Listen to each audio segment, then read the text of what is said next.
अभी फैसला बच्चा अपने खुद करता है। परमीत तू माय जरे जेबे कि बाप जरे जेबे?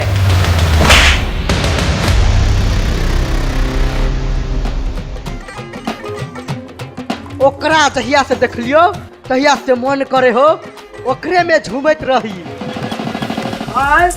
Love you Munshi ji.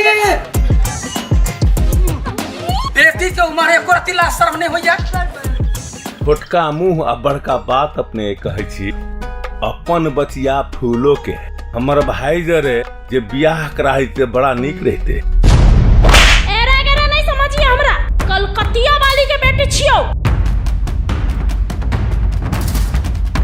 अरे भाई अभी तो हम रोमांटिक मूड में छियो। चल सर तोरा हम एक्शन फिल्म देखबे छियो।